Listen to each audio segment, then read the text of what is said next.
துர்கா, இங்க என்ன பண்ணிட்டு இருக்க?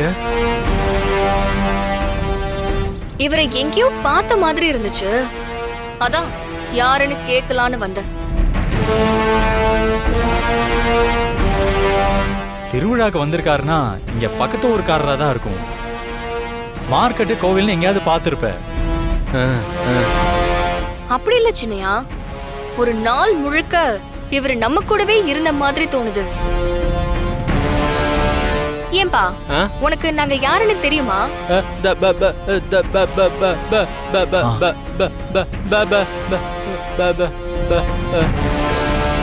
ஐயோ பாவம், பாவம் துர்கா, வாய் பேச முடியாதவர் போல இருக்கு. இருந்தாலும் சின்னையா, துர்கா, அவரால் தான் பேச முடியல. திருவிழாவை முடிச்சிட்டு அப்புறம் யாரு எவருன்னு விசாரிப்போம். நமக்கு நிறைய வேலை இருக்கு துர்கா, வா போலாம்.